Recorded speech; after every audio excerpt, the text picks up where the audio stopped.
IGP, inspector general of police, পুলিশের মহাপরিদর্শকের বক্তব্যে রাজনীতি তোলপাড়। এবং এর মধ্য দিয়ে বিএনপি যে আসলে একটা কঠিন সংকটে আছে। বিএনপি ক্ষমতায় এসেছে সিভিল মিলিটারি ব্যুরোক্রেসির হাত ধরে, সুষ্ঠু নির্বাচনের মধ্য দিয়ে নয়, যার ফলে বিএনপি যে প্রশাসনের কাছে ধরা, তাদের কথা মতো উঠতে বসতে হবে সামনে। এখনো বিএনপি সরকারকে যে প্রশাসন ওইভাবে গণে না, এবং এই প্রশাসন যে ম্যাসিভলি আওয়ামী ট্রেনিং প্রাপ্ত, তারা জানে যে কিভাবে কোনো সরকারকে গোল খাওয়াতে হয়। আবার যদি সেই সরকারের দুর্বলতা থাকে যে জনগণের ভোটে নির্বাচিত হয়নি, ইঞ্জিনিয়ারিং করে, আর ইঞ্জিনিয়ারিং করে দিয়েছে প্রশাসন, অতএব এই প্রশাসনের সাথে লাগতে গেলেই তারা বলবে যে তোমরা তো ক্ষমতা এসেছো আমাদের হাত ধরে, তোমরা কি জিততা? ফলাফল ঘোষণায় তো জামাত জিতছে জিতছে জিতছে, হঠাৎ করে ফলাফল ঘোষণা বন্ধ করে দিয়েছে কারা? আমরা প্রশাসন করেছি। তারপরে রেজাল্ট শিটে কাটাছিড়া করে তোমাদের জিতিয়ে দিয়েছে কারা? আমরা করেছি। অতএব এখন আমাদের সাথে লাগতে আসছো। হ্যাঁ, সেই লাগালাগি শুরু হয়ে গেছে। বিএনপির অভ্যন্তরে কিছু অজানা রহস্য সামনে আসে, যেটা অকল্পনীয় দর্শক। এবং রাজনীতিতে এটা নিয়ে তোলপাড়, নানা সন্দেহের সঙ্গে আসলে কি করছে, এটার ব্যাখ্যা হিসাব অনেকে মিলাতে পারছে না। হিসাব তো মিলছে না, সমীকরণ মিলছে না, left hand right hand, left hand side right hand side মিলছে না। ঘটনাটা কি দর্শক? খবর, পুলিশ হত্যা সহ সব অপরাধের আইন অনুযায়ী বিচার হবে, আইজিপি কথা বলছেন। পুলিশ হত্যা সহ সব অপরাধের আইন অনুযায়ী বিচার হবে, ইটস ভেরি গুড। পুলিশ হত্যা সহ সব অপরাধের আইন অনুযায়ী বিচার হবে, কিন্তু আমাদের সালাউদ্দিন আহমেদ সরকার, সংসদীয় স্থায়ী কমিটি সবাই বলছে যে দায় মুক্তি অধ্যাদেশ আইন সংসদে পাশ হবে, বহাল থাকবে। যদিও মির্জা ফখরুল আগে বলেছেন যে পুলিশ হত্যার তদন্ত হবে। এখন হিসাবটা দেখেন বিএনপির ভিতরে কি চলছে। মির্জা ফখরুল বলছেন পুলিশ হত্যার তদন্ত হবে, সালাউদ্দিন আহমেদ বলছে যে এরকম কোনো কথা তো আমি বলি নাই, এরকম কোনো কথা আমি জানি না। দেশ রূপান্তরের একটা খবর যে পুলিশের অভ্যন্তরে বা পুলিশের ভিতরে এই চিঠি সব জায়গায় পাঠানো হয়েছে যে পুলিশ হত্যার তদন্ত করতে হবে। আর ওদিকে সরকারের আর এক অংশ বলছে যে কোনো পুলিশ হত্যা তদন্ত হবে না, দায় মুক্তি পাবে, ওই পুলিশ হত্যা ছিল জায়েজ। এখন পুলিশের আইজিপি বলছে পুলিশ হত্যার বিচার হবে।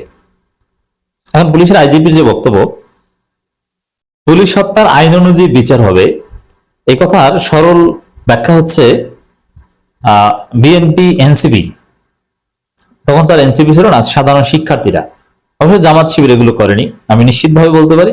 আর করলেও আপনি শতকরা একটা ঘটনার সাথে জামাতের সম্পৃক্ততা পাবেন। পুলিশ হত্যা এবং থানায় আগুন এবং অস্ত্র লুট করা যে ঘটনা, তার মধ্যে 99% ঘটনার সাথে জড়িত বিএনপি এবং সমন্বয়করা। জামাত শিবির এগুলোর সাথে জড়িত ছিল না, জামাত শিবির অন্য কাজ করেছে। আপনি তদন্ত করে বের করেন, আমরা তো বুঝি জামাতের লোকজন কি পারে কি পারে না। হ্যাঁ, কিছু কিছু জায়গায় পাওয়া যেতে হবে, তবে 99% জায়গায় আপনি বা 95% জায়গায় বিএনপিকেই পাবেন। এখন আইন অনুযায়ী পুলিশ হত্যার বিচার হবে, এর অর্থ হচ্ছে যারা পুলিশ হত্যা করেছে তাদের ফাঁসি হবে। কারণ পুলিশ হত্যা সাধারণ মানুষ হত্যার চাইতে বড় অপরাধ। পুলিশ হত্যার মধ্যে বা থানা আগুন দেওয়ার মধ্যে রাষ্ট্রীয় কাজে বাধা দেওয়ার আর একটা উপাদান আছে, যেটা ডাবল শাস্তি নিশ্চিত করে। আপনার সব হত্যা কিন্তু খুনের পর্যায়ে পড়ে না, কিন্তু পুলিশ হত্যা এটা খুনের পর্যায়ে পড়ে। যে স্টাইলে হত্যা করা হয়েছে এবং পুলিশকে মারা যে ঘটনার প্রেক্ষিতে, এটা খুন।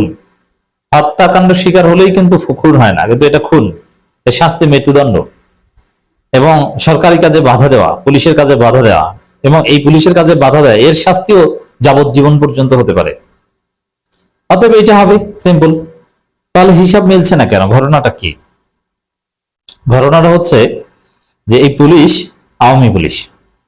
হ্যাঁ, পুলিশের আইজিপি তিনি ভালো মানুষ, আমি তাকে চিনি, আমি তাকে ভালো মানুষ হিসেবে সার্টিফাই করতে পারি, তিনি বিএনপির লোক, এটাও ঠিক আছে। কিন্তু এই পুলিশের যারা অফিসার, পুলিশের যারা এসআই, এদের 90% বা 100% বলা যায় সব আওয়ামী ট্রেনিং প্রাপ্ত। গত 15 বছর 17 বছর যারা ছিল তারাই তো এখন বড় বড় দায়িত্বে। যত ওসি আছে সব আওয়ামী আমলের, তার চাকরি জীবনের শুরু থেকে এখন পর্যন্ত সব আওয়ামী লীগ। সে আওয়ামী লীগ ছাড়া কোনো কিছু দেখে নেই। যত সার্কেল এসপি আছে সব আওয়ামী আমলের। 15 বছর আগে যারা বিসিএস পুলিশ হয়েছে তারাই তো এখন এসপি। একদম ডিআইজি লেভেলের কয়েকজন আছে যারা সেই বিএনপি আমলের বা অনেক পুরানো। কিন্তু পুলিশের 95% বা আরো ঊর্ধ্বে, এক্সাক্ট আমরা পার্সেন্টেজ করে এখানে আনুমানিক বলছি, ডিআইজি লেভেলের কিছু ঊর্ধ্বতন কর্মকর্তা বাদে সবাই হচ্ছে পিওরলি আওয়ামী আমলের, এবং তাদের ট্রেনিং, তাদের দর্শন সবকিছু আওয়ামী।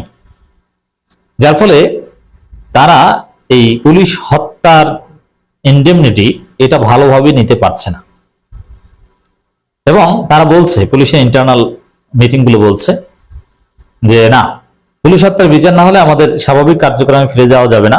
এবং কেউ কেউ যুক্তি দিচ্ছে, দেখেন পৃথিবীতে বিপ্লব হয় এবং অভ্যুত্থানও হয়, সেখানে মন্ত্রীদেরকে মানুষ পারিয়ে হত্যা করে অথবা গণধোলাই দিয়ে হত্যা করে, কিন্তু পুলিশ কিভাবে হত্যা করে এরকম ইতিহাস পৃথিবী সে বিরল।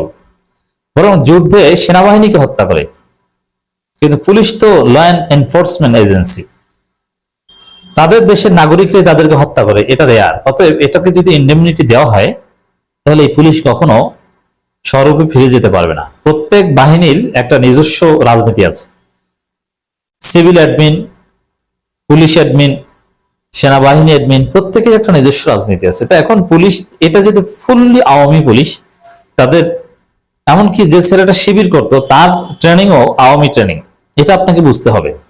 তার চিন্তা দর্শন যা শিখেছে সারদায় সব আওয়ামী, কারণ সে আওয়ামী আমলে ঢুকেছে। অতএব এখানে এই পুলিশের ভিতরে টিকে থাকতে হলে পুলিশের নিজস্ব ভিতরে সংগঠন আছে, আপনি জনগণের প্রতি কমিটমেন্ট, আপনার আইনি দায়িত্ব, এগুলো পাওয়া কথা। এই তাদের ভিতরকার কথা হচ্ছে যে না, এই পুলিশ হত্যার বিচার না করলে কিছু মানুষকে হলেও পুলিশ হত্যার দায় ফাঁসি দিতে হবে, ইন্ডেমনিটি দেওয়া যাবে না, পুলিশ কখনো স্বাভাবিকভাবে কাজ করতে পারবে না। আবার সামনে যুগে যুগে বা 5 বছর 10 বছর পর পর আবার যখন জনগণ আন্দোলন নামবে, এক পর্যায়ে সহজ অস্ত্র হিসেবে মানুষ ধরে নিবে যে কয়েকজন পুলিশকে হত্যা করতে পারলে আন্দোলন জমে যাবে এবং পুলিশের মনোবল আসলে ভেঙে যাবে।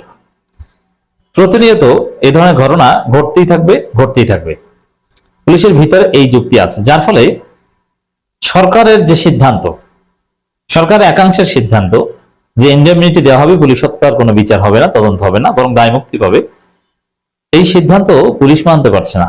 যার ফলে পুলিশের সমস্ত আওয়ামী অফিসার যারা 95% প্লাস, তাদের খুশি করতে আইজিপি কে বলতে হয়েছে পুলিশ হত্যা সব অপরাধের আইন অনুযায়ী বিচার হবে।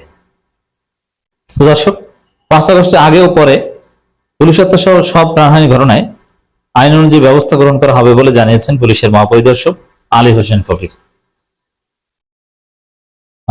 রাজশাহী মেট্রোপলিটন পুলিশ সদর দপ্তর আয়োজিত প্রেস ব্রিফিং এ সাংবাদিকদের প্রশ্নের জবাবে তিনি কথা বলেন, এবং এই কথা কখন বলছেন? পুলিশের যে বিভিন্ন ইউনিট আছে তাদের সাথে মিটিং করার পরে, কারণ পুলিশের ভেতর থেকে বিষয়ে প্রচন্ড চাপ আছে। এখন এখানে আইজিপির হাত পা বাঁধা অনেকটা, সরকারও পুলিশের কাছে ধরা। তো কি করণীয় হচ্ছে পুলিশকে পূর্ণাঙ্গভাবে ঢেলে সাজানো, নতুন ভাবে ট্রেনিং দেওয়া। আগের পুলিশ থাকবে না, নতুন বাংলাদেশের নতুন পুলিশ হবে। আগের পুলিশ মানে গণহত্যাকারী পুলিশ, অর্থাৎ তোমরা সবাই নতুন, এবং প্রচুর নতুন নিয়োগ দেয়া, এবং ফেসিবাদের সাথে জড়িত সন্দেহ থাকলে কাউকে চাকরিচ্যুত করা, নইলে বিএনপি সরকারকে বেকায়দায় ফেলবে এই পুলিশ।